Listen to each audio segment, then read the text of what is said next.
지난 추석에 한번 제가 이런 질문을 해봤습니다. 지금까지 지내오면서 하나님께 감사한 것이 있으면 좀 이야기 좀 할까요? 그랬더니 한 초신자가 이렇게 고백을 하더라고요. 교회를 왔다 갔다 하시는 분이신데 지금까지 이렇게 되어지는 일들을 보니까 분명히 누군가 뒤에서 밀어주는 것 같다라는 거예요. 이렇게 한 달, 두 달, 1년 이렇게 보면 잘 안 보이는데 한번 이렇게 긴 시간들을 돌아보니까 정말 하나님이 살아계시는구나. 아마 그렇게 고백을 나도 할 수 있고 나도 그렇게 하고 싶습니다 하시는 분들이 이 자리에 많이 계실 것입니다. 우리 인생은 우리가 꼭 기억해야 될 것이 우리 혼자 힘으로 우리는 살아가지 않습니다. 만약에 이 생을 나 혼자만의 힘으로 살아간다고 그렇게 생각하면 이것처럼 불안하고 두려운 일이 없어요. 자녀들을 키워보셔서 아지만 어느 때는 얘네들이 혹시 이렇게 어느 길을 건너가다가 사고를 만나면 어떡하지? 어디서 어떻게 사건 사고가 터질지 모르잖아요. 그때 마음속에 느낀 게 내가 지킬 수 있는 것이 아니구나. 하나님께서 지키실 때에 지켜지는 것이구나. 우리의 삶은 눈에 보이지 않지만 또는 때로는 고비고비 힘겨운 일들도 만나긴 만납니다. 그러나 기억할 것이 있다면 우리는 결코 혼자 사는 자들이 아니에요. 하나님의 보이지 않는 그 은혜의 손길이 우리의 삶을 간섭하고 계시고 고비고비마다 우리를 돕고 계시는 것입니다. 우리 김진호 목사님 잘 아시죠? 이분이 주님 만나고 하나님께 뒤집혀서 빈민 선교를 그렇게 하셨습니다. 근데 보니까 그것 때문에 가정이 깨지셨더라고요. 왜냐하면 김진홍 목사님의 아내 되시는 분은 그 유복한 가정에서 자라왔기 때문에 그렇게 빈민촌에 들어가서 고생하는 것은 이렇게 안 맞았다고 합니다. 결국 초기에 그 아내와 이혼을 하고 그 아내는 두 아이를 데리고 미국으로 건너갔다고 합니다. 김진우 목사님이 이게 늘 상처셨고 자녀가 걱정이 되니까 어려운 자녀 아이들 또 그런 노인들을 이렇게 도우면서 그렇게 기도를 하셨다고 그러더라고요. 하나님, 제가 이 아이들을 돌봐줄 테니까 주님이 우리 아이들을 지켜주셔야 합니다. 그러니까 얼마나 그 마음이 애절했으면 늘 그렇게 자녀에 대한 그 간절함을 어려운 이웃들을 섬기면서 이렇게 풀어나가셨는데 한참 시간이 지나고 미국에서 전화가 왔다고 합니다. 이제 이렇게 전화가 왔대요. 지금 당신의 아이가 몸이 아파서 당신을 찾고 있는데 한번 와봤으면 좋겠다. 전 부인한테 연락이 왔대요. 그래서 미국에 건너갔더니 그 아이가 병실에 누워서 그렇게 아빠한테 이야기를 해드려요. 아빠, 나는 늘 저 태평양을 바라보면서 아빠를 그리워했어요. 내가 교회 다닐 때 이제 김준호 목사님이 유명해지셨잖아요. 그 친구들이 그렇게 물어보더랍니다. 너 김진홍 목사 아니야? 그는 위대한 사람이다. 그 말을 들을 때마다 속으로 그분은 내 아빠야 라고 말하고 싶었지만 말할 수 없어서 그렇게 속으로 삭혔다라는 거야. 그런데 그런 이야기를 듣는데 마음이 무너져 버렸습니다. 여러분, 사람이 강한 것 같아도 한번 무너지면요, 이게 그냥 와르르르 무너집니다. 그런 생각이 들었답니다. 내가 살면서 좋은 일이라고 하는 좋은 일은 혼자 다 하는 것처럼 돌아다녔지만 내 자식 새끼 하나는 내가 제대로 돌보지 못하고 이렇게 이역만리 이 머나먼 타국 땅에서 아빠를 그리워했는데 내가 뭐 했나. 그래, 내가 목회 접고 내가 이 미국에 건너와서 세탁소를 차리고 내가 자녀들과 함께 살아야지. 그렇게 마음이 무너지고 괴로움 가운데 며칠을 그 아이와 함께 지냈는데요. 그날도 호텔방에서 이제 새벽에 저절로 눈이 떠서 그냥 읽었던 본문을 읽으면서 혼자 새벽 기도를 했다고 합니다. 근데 참 오묘하게도 그때 펼쳐졌던 본문이 엘리야에 관한 본문이었습니다. 엘리야가 갈멜산에서 그 커다란 승리와 기적을 일으킨 다음에 이세벨의 그 잔혹한 말 한마디에 갑자기 두려워서 막 광야로 도망가잖아요. 도망가다가 기진했는지 로뎀나무 그늘 안에서 하나님 여기서 나를 데려가십시오. 나는 이제 더 이상 살고 싶지 않습니다. 그때 천사가 와서 엘리야를 어루만지시고 그리고 엘리야에게 숯불에 구운 떡을 먹이시고 한 병 물을 마시우면서 엘리야에게 기력을 돕잖아요. 근데 그 말씀을 읽는데 김진호 목사님이 그러시더라고요. 정말 다 포기하고 낙심했던 나의 마음에 숯불에 구운 떡과 같은 하나님의 말씀이 한 병 물과 같은 주님의 생수의 은혜가 마음속에 부어지는데 다시 힘이 솟더라는 것입니다. 그래, 내가 다시 해야 되겠다. 다시 해야 되겠다. 우리의 삶에는 우리의 힘만으로는 설명할 수 없는 하나님의 은혜의 작용이 있습니다.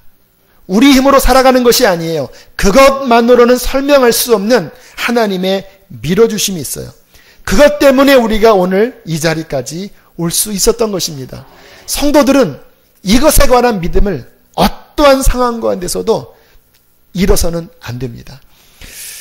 저는 요즘 그런 생각을 하면 마음에 큰 위로가 되고 힘이 돼요. 이제 교회가 이제 막 세워져 나가는데 계속 과제들이 있습니다.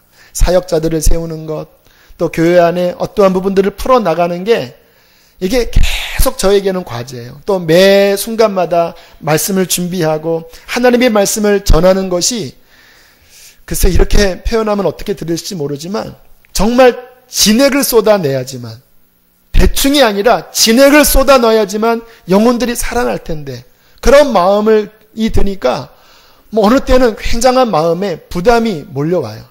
그런데 그럴 때 주님이 제게 이런 마음을 주십니다. 아니다. 주님이 하시는 거지. 주님이 이끌어 가시는 거지. 내가 주인이 아니라 주님이 주인이고 나는 그저 주님께 순종하고 따라가면 이루시는 분은 주님의 은혜다. 주님의 은혜가 우리의 인생을 뒤에서 밀어준다라는 것은요. 엄청난 위로가 됩니다. 그러므로 우리는 이 눈을 가질 때 제가 욥기가 생각이 나더라고요. 말씀을 묵상하는데 우리가 욥기를 보면 욥의 인생은 세 파트로 나눠집니다. 먼저 1장에 보면 욥이 엄청난 축복을 누리는 장면이 나와요. 많은 사람에게 존경받았고요. 그 자녀들은 다 아름답게 장성했고요. 재산은 굉장히 많았습니다. 그러다가 1장 후반부터 그 인생에 폭풍우가 몰려옵니다. 이거는 성경을 읽어서 그렇지 당사자가 되면 견딜 수 없는 일이죠. 자녀가 한날에 다 죽고요. 재산이 한날에 다 날아가고요. 자신의 남은 그 건강마저 온몸에 구더기가 기어다니는 엄청난 일을 1장 후반부터 39장까지 겪어요. 그리고 39장 후반부터 하나님이 나타나시면서 다시 회복시켜주세요. 세 파트거든요. 우리는 생각할 때 1장 전반절에는 하나님의 은혜가 역사했고 또 감사하게 마지막 후반부에는 하나님이 역사했지만 모든 것을 잃은 그 1장 후반부터 39장까지는 하나님이 은혜를 베풀지 않았다라고 생각을 합니다. 그러나 주님이 저에게 그런 마음을 주시더라고요. 그것은 인간의 생각이다. 눈에 보일 때나 보이지 않을 때나 내가 이해하지 못하는 일들을 당하는 그 순간에도 하나님의 은혜는 우리의 삶 가운데 일하고 계신다라는 거예요. 빙산의 일각이라는 말 들어보셨죠? 북극이나 남극에 떠다니는 그 빙하 조각에 어떠한 것은 그 밑에 산이 들어있다고 그래요. 그런데 3%만 올라와 있는 그 빙산의 일각. 나머지 97%는 숨어서 안 보여요. 지금 우리의 삶을 그냥 우리의 인간의 눈으로 보면 하나님이 도와주시는 것 같지만 3%밖에 못 느껴요. 그러나 영의 눈을 열어서 바라보면요. 어마어마한 하나님의 자원이 우리의 인생을 밀어주고 계십니다. 그것을 성경은 우리에게 이렇게 말씀을 하십니다. 오늘 2절에 보면 이렇게 말씀을 하고 계시는 거죠. 또한 그로 말미암아 우리가 믿음으로 서 있는 지금 우리가 어떠한 자리에 서 있는데 이 은혜의 들어감을 얻었다라고 말씀을 하십니다. 이 말씀을 좀 원어적으로 풀어나가면 어떠한 뉘앙스의 말씀이냐면 우리가 예수님을 믿고 영역이 이동했다라는 말이에요. 물론 우리의 육신은, 우리의 환경은 바뀐 것이 없습니다. 예수 믿었다고 모든 것이 바뀌어지지는 않아요. 그대로 이 자리에 있어요. 그러나 영적으로는 우리의 영역이 바뀌었습니다.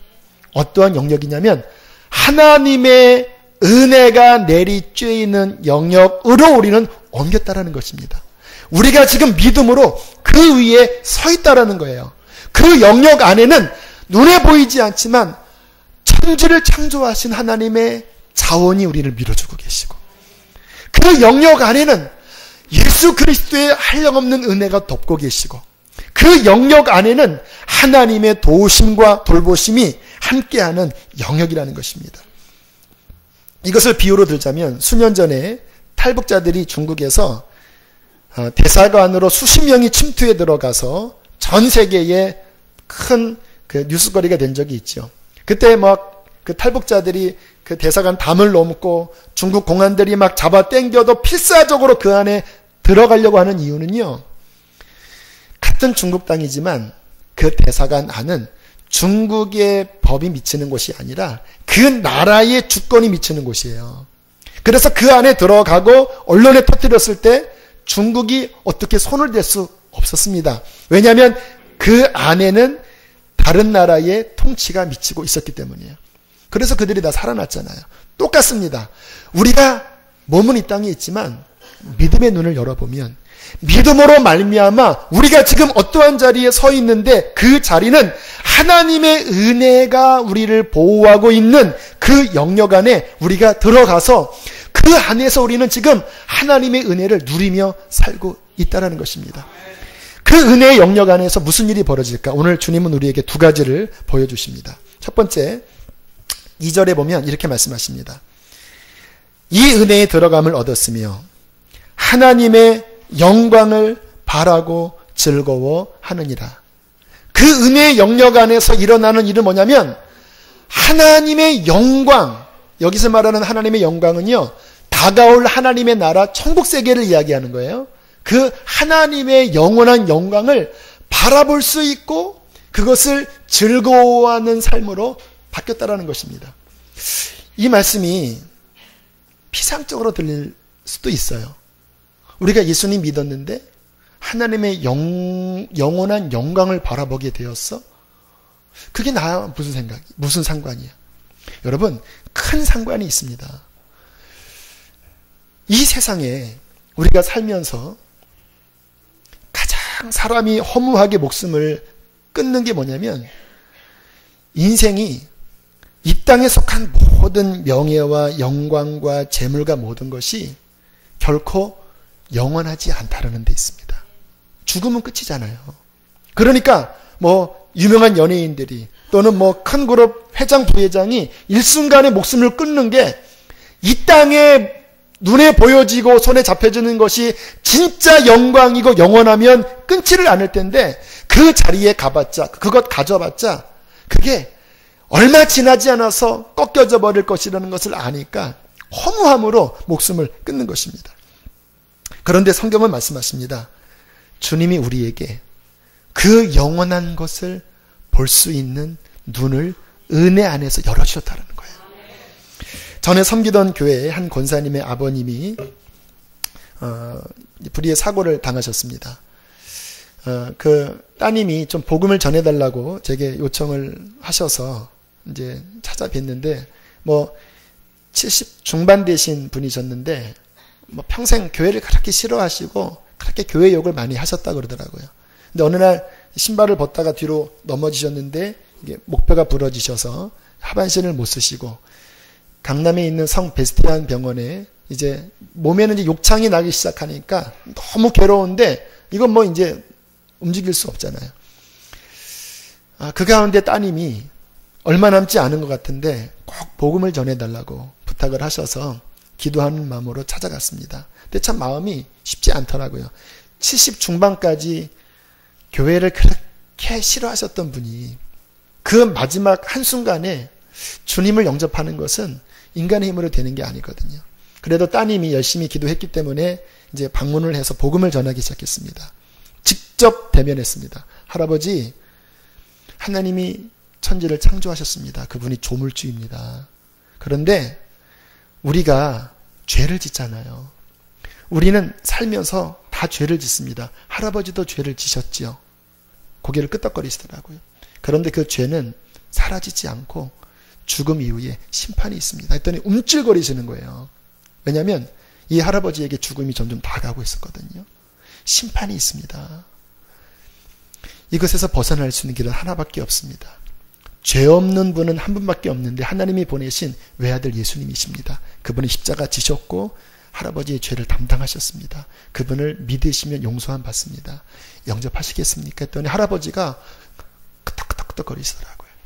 그리고 할아버지를 위해서 영접기도 시켜드리고, 그랬더니 하시는 말씀이, 그 간병인이 그러더라고요. 딸이 그랬나? 자꾸 눈을 감으면 근래 들어서 검은 게 자꾸 덮친다라는 거예요. 주로 이제 노인들에게 이러한 증세가 일어나는 것은 안 좋은 거거든요. 저승사자가 자꾸 왔다고 얘기를 한대요. 그래서 할아버지, 이제는 하나님의 자녀니까 그러한 현상이 나타나면 물리치세요. 물리치세요. 그리고 3주 뒤에 이분이 소천하셨다라는 소식을 들었습니다. 장례를 집례하는데 간병인이 그런 이야기를 했대요. 돌아가시기 전날 한 10시쯤부터인가 할아버지가 갑자기 소리를 지르는데 만세를 부르셨답니다. 만세, 만세, 만세. 한두 번을 부른 게 아니라 간병인이 세보니까 한 200번을 만세를 부르시는데 나중에는 막 움직일 수 없는 손까지 막 들썩거리면서 만세를 부르시다가 시간이 지나고 의식을 잃고 다음날 돌아가신 거예요. 여러분, 사람은요, 죽을 때 본질이 드러납니다. 죽을 때 진실한 게 드러나는 거예요. 마지막 죽을 때, 그 임종 때 갑자기 뭔가를 보고 만세, 만세를 부른다라는 것은, 그것은 인위적인 게 아니라 정신착란이 아니라 저는 하나님께서 그분에게 영원한 세계를 보여주셨다고 믿습니다. 오늘 성경 말씀하시잖아요. 그 은혜에 들어가서 하나님의 영광을 바라고 즐거워하게 하셨느니라. 사랑하는 교우 여러분, 우리가 주님을 만나고 그리고 하나님의 은혜 안에 들어갔을 때 그분의 은혜의 작용은 물론 우리가 이 땅이 힘들 때 밀어주기도 하고 경제적으로 궁핍할 때 누군가의 손길을 통해서 도움받는 것도 하시지만 여러분, 그것이 궁극적인 은혜의 목적이 아닙니다. 주님의 은혜의 궁극적인 목적은 우리의 눈을 열어 이 땅이 전부가 아니라 다가올 하나님의 영광을 바라볼 수 있게 하고 그것을 소망하게 하고 그것을 즐거워하게 하고 그것을 위해 살아가는 복된 자로 우리를 변화시킨다는 것입니다. 어젯밤에 말씀을 준비하고 한 10시 한 20분에 이제 집에 들어갔습니다. 쉬어야 되잖아요. 근데 못 쉬겠는 거예요. 왜냐하면 또 교우들을 생각하면 오늘 오는 분들 생각하면 조금 미진한 것 같다, 말씀 준비가. 그래서 또 기도하고 또 말씀을 정리하고 그랬더니 11시 45분쯤 가더라고요. 육신은 피곤하지만 그러나 제가 행복한 것이 있습니다. 그것은 뭐냐면 제가 섬기는 이 일은요, 그냥 세상적으로 일하다가 100년이면 끝나버릴 일이 아니라 여러분의 영혼이 그 영원한 세계를 준비시키는 영원한 일을 하는 거예요. 하나님, 오늘 온 사람들이 한 사람도 그저 돌아가지 않게 하시고 이 은혜의 눈이 열려서 영원한 영광의 세계를 보게 해주십시오. 이것처럼 행복한 것이 어디 있습니까? 주님의 은혜가 우리 인생에 나타나 그냥 우리가 힘들고 어려울 때 도와주는 정도로 끝나는 것이 아니라 우리의 눈을 열어 하나님의 영광을 바라보게 하시고 그것을 즐거워하게 하시고 그것을 위하여 살아가게 하시는 하나님의 은혜가 우리의 삶에 지금 흐르고 있습니다. 여러분, 어떤 분들은 그러실 거예요. 내가 주님 만나고 뭐 낮은 게 없다. 주님 만나고 세상적으로 낮이지 않을 수 있어요. 성경에 보면 예수님 믿고 오히려 더 어렵게 된 사람 많습니다. 그러나 기억하십시오. 주님 만나고 주님은 여러분의 인생에 진정한 영원한 것을 바라게 하셨습니다. 그것을 준비케 하고 계십니다. 그것처럼 큰 축복이 어디 있겠습니까? 그 할아버님이 돌아가셨을 때 제가 장례를 집례를 했는데 이제 화장장을 했습니다.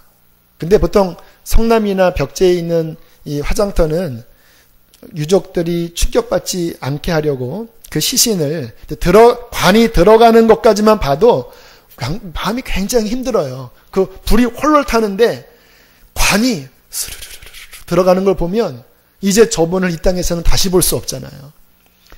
그리고 마지막에는 그쪽 사람들이 다 유골을 분골 해서 그리고 이렇게 항아리에 담아 주거든요. 근데 그때 갔던 화장터는 진주에 있는 화장터였는데 모이라고 하더라고요. 화장이 끝났습니다. 그리고 딱 갔더니 화구 앞에 서게 하더라고요. 문이 스르륵 열리더니 철판이 나오는 거예요. 후끈후끈한 철판이 나오는데 거기에 그 두개골은 다 타서 이제 깨진 바가지처럼 이렇게 누워 있고 몸 중에서는 두꺼운 대퇴부 또 갈비뼈 몇 조각만 이렇게 툭 떨어져 있어요.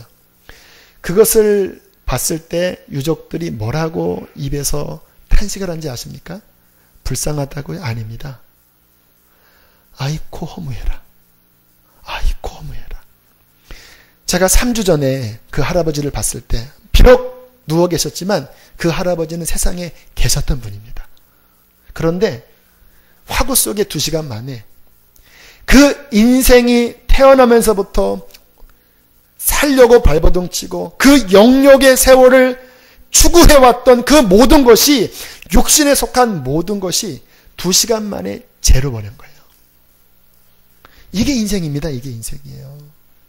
오늘 성경에 그 은혜 안에서 하나님의 영광을 바라보고 즐거워한다라는 것은요. 추상적인 말이 아니라 인생에게 가장 본질적인 것입니다. 가장 귀한 은혜인 것입니다. 하나님의 은혜가 우리의 눈을 열어서 썩어질 것을 쫓아가는 삶에서 이 영원한 삶을 살도록 우리를 부르고 계십니다. 우리의 마음에 도전을 주십니다. 이러한 예배를 통하여 우리를 끌어가시는 거예요.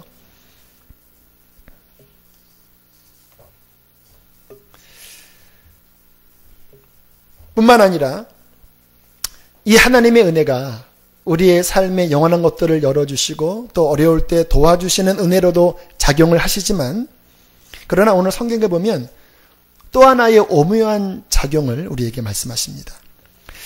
3절, 4절을 함께 한번 읽어보시면 좋을 것 같아요. 3절, 4절 시작.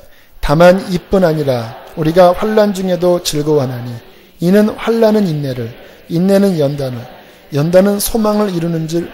이게 무슨 내용일까요? 우리가 예수 믿고 은혜의 영역 안으로 들어갔는데 그 안에 들어가서 하나님의 영광을 바라보고 즐거워하는 자가 되었다. 그러나 이뿐 아니라 이것만이 아니라 환난을 당해도 우리는 즐거워하는 자가 되었다. 초대교회 환난 많았거든요. 왜냐? 환난은 인내를, 인내는 연단을, 연단은 온전한 소망을 이루는 줄 압니다. 무슨 말이냐면요. 그 주님 안에서 환난이 일어나는데 의미 없는 환난이 아니라는 거예요. 그 환난이 내 인격을 변화시켰다라는 겁니다. 인내하는 사람으로. 그리고 그렇게 인내하다 보니까 연단되어져서 불순물이 빠져나가고 진정한 하나님의 자녀로 사람답게 우리의 삶을 변화시켜줬다라는 거예요. 그 어려운 환경 속에서 비로소 온전한 소망을 가졌다라는 거예요. 그래서 환난 중에도 즐거워할 수 있는 사람이 되었다라는 것입니다. 하나님의 은혜는요. 우리의 삶에 밀어주고 도와주는 역할도 하지만 때로는 마치 이 동물 세계도 보면요. 동물이 어떤 새끼들을 보양할 때는 극진하게 보양하지만 어느 한순간에 이제 독립시켜야지라는 생각을 하면요. 이 금수조차도 매몰차게 되더라고요. 너 우리 집에 오지 마라. 나가라. 그러니까 막 그 동물이 하면서 막 쫓아와도 너 절로 가라. 그래서 홀로 서게 하는 거예요. 마치 하나님의 은혜도 우리의 어릴 때는 그냥 아기처럼 돌봐주고 막 부르짖기만 해도 응답하는 역사를 이루시지만 어느 시기에 되면 환난으로도 몰아넣으십니다. 왜냐하면 그 속에서 우리의 인격을 연단시키시는 거예요. 그 속에서 우리를 온전한 사람으로 만들어주시는 거예요. 사도 바울이 고린도전서 15장 이렇게 말씀하시는 겁니다. 나는 하나님의 교회를 박해하였으므로 사도라 칭함받기를 감당치 못할 자다. 그렇죠. 이 사울이 바울이었을 때 얼마나 잔인한 자였습니까? 그런데 지금 본인이 고린도전서를 쓸 때 그는 사도가 되어 있었습니다. 근데 그것을 뭐라고 표현하냐면 그러나 나의 나된 것은 오늘 찬양의 그 가사지요. 다 하나님의 은혜로다. 하나님의 은혜가 사울에게 나타나 그의 눈을 열어 예수를 보게 하셨고 성경에는 자세히 나오지 않지만요. 우리가 솔직히 예수님 믿는다고 한 번에 사도로 바뀌진 않거든요. 근데 이 바울의 인생을 감안해 보면 하나님의 다루심이 계속 있었습니다. 아라비아 광야에서 3년간 주님과 대면하는 시간이 있었고요. 고린도후서 1장에 보면 아시아에서 선교하다가 너무 심한 고난을 받아 살 소망까지 잃어버리고 마음에 사형 선고를 내렸다. 그 다음 뭐라고 고백하냐면 이는 우리로 하여금 죽은 자 가운데서 살아나신 하나님만 의뢰하려 하십니다. 그러니까 이 바울이 굉장히 자아가 강한 사람입니다. 근데 하나님이 눈에 보이지 않는 환난과 연단을 통해서 그를 깎으시고 하나님만 의지하는 자로 변화시키셨다는 거예요. 하나님의 은혜입니다. 그것이. 우리의 삶에도 지금 돌이켜보면 아니 지금 현재 왜 내게는 자꾸 이런 일이 생기지? 답답한 일이 있잖아요. 그런데 그 상황이 하나님의 은혜가 작용하는 순간이라는 거예요. 우리를 변화시키시는. 성경에 정말 변화되기 힘들고 정말 자아가 강한 대표자 하나를 뽑으라고 한다면 구약에 야곱입니다. 야곱. 그 이름도 야곱. 속이는 자, 도둑놈. 그게 야곱의 뜻이에요. 유순한 것 같지만 이 사람이 이 겉으로 다혈질은요. 좀 편합니다. 오히려 다루기가. 근데 겉으로는 유순한 것 같은데 그 속에 강한 사람은요. 쉽지 않아요. 야곱이 꼭 그와 같아요. 형의 그 장자권을 빼앗을 때도 아주 자유롭게 해서 이렇게 훔치잖아요. 그런데 중요한 것은 하나님이 그 야곱을 택하셨다는 거예요. 그리고 그 인생에 개입하셨습니다. 야곱이 이제 형의 그 포악을 피해서 광야로 도망갈 때 주님께서 우리가 잘 아는 그 돌베개 베고 자던 야곱에게 찾아오셔서 이렇게 말씀하십니다. 내가 너와 함께 있어 내가 어디로 가든지 너를 지키며 너를 다시 이곳에 돌아오게 하리니 내가 너에게 허락한 것을 다 이루기까지 나는 너를 떠나지 아니할 것이다. 여러분 또 우리가 어느 날 꿈을 꿨는데 하나님이 내가 너와 함께 할 것이다. 그리고 내가 너에게 허락한 축복을 다 이루기까지 나는 네 인생을 떠나지 않을 것이다. 이런 음성을 들었다고 하면 우리는 어떻게 생각하겠습니까? 이제 내 인생 풀렸다. 이제 하나님이 나 보호하신다. 함께 하신다고 했으니까. 그런데 그 다음 장부터 야곱의 인생을 보면요. 고생을 바가지로 합니다. 삼촌 집에 들어갔거든요. 그랬더니 삼촌이 이게 보통이 아닙니다. 야곱이 사기 2단이면 라반은 사기 9단입니다. 이렇게 보니까 야곱이 또 성실하거든요. 일을 잘해요. 야, 요거 잘 굴려 먹으면 우리 집 재산 불리겠다. 보니까 라헬을 좋아합니다. 7년 일해라. 7년 딱 일하고 그 부인 줄 때 자기 첫째 딸을 딱 넘겨주면서 우리 풍습에서는 첫째를 먼저 줘야 된다. 자, 내가 패키지로 줬으니까 14년 일해라. 뭐 이런 식으로 막 해먹기 시작하는데 이거 감당이 안 되는 것입니다. 그리고 그 다음에 야곱의 인생을 보면요. 꼭 보응받는 것 같아요. 야곱이 속였잖아요, 형을. 계속 속임을 당합니다. 삼촌에게 속임을 당하고. 나중에 그 딸 디나가 세겜 족속 추장 아들에게 강간을 당할 때 그 자녀들이 속여서 그 세겜 족속을 죽여버립니다. 그러니까 순간 그 이방 족속들 가운데 이제 몰렸잖아요. 그때 야곱이 막 가슴이 타서 왜 이런 일을 행하였냐고 물어보니까 자식들이 하는 말이 우리 연우이를 창녀처럼 대우하는 것이 옳습니까? 야곱이 왜 속였냐? 창녀처럼 대하는 것이 옳습니까? 계속 속임의 어떤 그 어려움을 당해 보응당하는 것 같아요. 나중에는 자기가 사랑하는 요셉까지 그 형제들이 모략해서 그를 애굽에 팔아버리고 그 옷에 염소 피를 뿌린 다음에 보세요 아버지 당신 아들 죽었슈 이러잖아요. 이게 야곱의 인생이 하나님이 함께하는 인생이 아닌 것 같아요. 주님 장자권의 복을 받아서 뭐 잘 됐다고요? 아닙니다. 겉으로 보면 에서가 더 잘 됐습니다. 에서는 그러한 연단 없었습니다. 야곱은 그 이후의 인생이 정말 고난의 연속이에요. 그런데 창세기 야곱의 인생의 말미에 보면요, 놀라운 변화를 느낍니다. 야곱이 이스라엘로 바뀌어집니다. 이름만 바뀌어지는 것이 아니라 그 내면이 바뀌어져 있어요. 그 자녀들에게 축복할 때 보면, 바로왕에게 축복할 때 보면 과거의 그 간교한 야곱이 아니라 선지자 야곱, 이스라엘, 하나님의 마음을 품고 자녀들을 축복하는 거룩한 사람으로 바뀌는 거예요. 이것이 주님께서 내가 너와 함께하며 내가 너에게 그 허락한 복을 다 이루기까지 믿음의 조상이 되어서 하나님의 거룩한 아브라함과 이삭과 야곱의 하나님이 되기까지 나는 너를 떠나지 않고 너를 만들 것이다 하신 그 약속이 이루어진 것입니다. 사랑하는 교우 여러분, 지금 우리의 삶에 우리가 이해치 못하는 많은 일들을 우리는 기억하셔야 합니다. 하나님의 은혜가 나를 사울에서 바울 되게 하시고 야곱에서 이스라엘 되게 하시는 그 하나님의 역사임을 우리는 아셔야 합니다. 지금부터 2년 전, 정확히 1년 9개월 전은 저는 그 롤러코스터 아십니까? 그 놀이공원에서 와 이거 아시죠? 제 인생은 꼭 그것을 타는 상황이었습니다. 2009년도 9월 10월쯤에 서울에 있는 좀 중형 이상의 교회 장로님들이 이제 단임자를 청빙한다고 찾아오셨어요. 그래서 이제 만나러 갔거든요. 저를 보자마자 제가 마음에 쏙 들었는지 결정이다. 목사님 결정할 테니까 잘 준비하고 이제 12월쯤에 오시면 됩니다. 그래서 이제 이제 시작이구나 하고 이제 마음에 준비하고 있는데 한 11월쯤에 이제 건강검진을 받았고요. 그때 교회 한 권사님이 우리 의료 선교국에 가서 이번에 건강검진 받았는데 누가 제일 안 좋아요? 그렇게 푼수처럼 이야기하니까 그 의료 선교국에서 강 목사님이 좀 안 좋아요. 그랬대요. 또 그 얘기를 저한테 해주시더라고요. 그리고 12월에 이제 거기에 가기 일주일 전에 연락을 받았습니다. 목사님 안 됐습니다. 죄송합니다. 쭉 올라갔다가 이렇게 떨어졌어요. 그리고 이제 병원 가서 그 조직검사를 받았는데 일주일 뒤에 암입니다.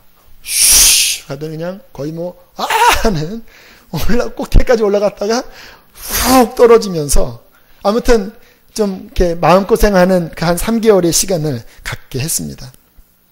그리고 1년 9개월이 지나 제가 이 자리에 있거든요. 하나님이 그런 일들을 통해서 제게 무슨 일을 행하셨을까? 나중에 가면 더 잘 알겠지만 말씀을 준비하면서 느껴지는 것은 제가 이제 연약해졌잖아요. 이게 굉장히 피곤이 잘 오더라고요. 연약해졌는데 그러니까 겸손히 하나님을 더 의지하게 되더라고요. 그리고 주님 앞에 간다라는 것이 더 제 마음에 실제적으로 와닿아요. 그래서 삶이 조금 더 심플해졌습니다. 그렇지, 주님 앞에 언젠간 서면.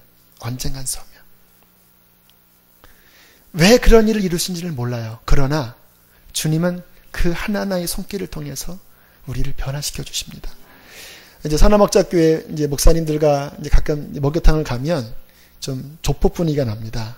왜냐하면 병기수 목사님이라는 분이 계신데 그분은 한 4년 전에 그 신장 암 수술을 하셔서 이렇게 칼자국이 이렇게 뒤까지 나와 있어요. 그 옆에 보면 그 임재환 목사님이라는 분 계신데 간이식 수술로 이렇게 손이 있어요. 우리 사랑하는 유기성 목사님은 역시 3년 4년 전에 갑자기 막 어떤 어려움이 오면서 그 담낭 제거하고 한 달 뒤에 또 이 맹장 제거하면서 칼자국이 났습니다. 그 옆에 제가 이렇게 있어요. 착착착착착. 거의 무서운 분위기입니다. 왜 하나님을 사랑하는 종들에게 그런 일이 벌어질까요? 잘 모릅니다. 그러나 한 가지 아는 것은 우리가 환난 중에도 즐거워하는 이는 환난은 인내는 연단된 인격은 영원한 소망을 이루는 줄을 알미로라.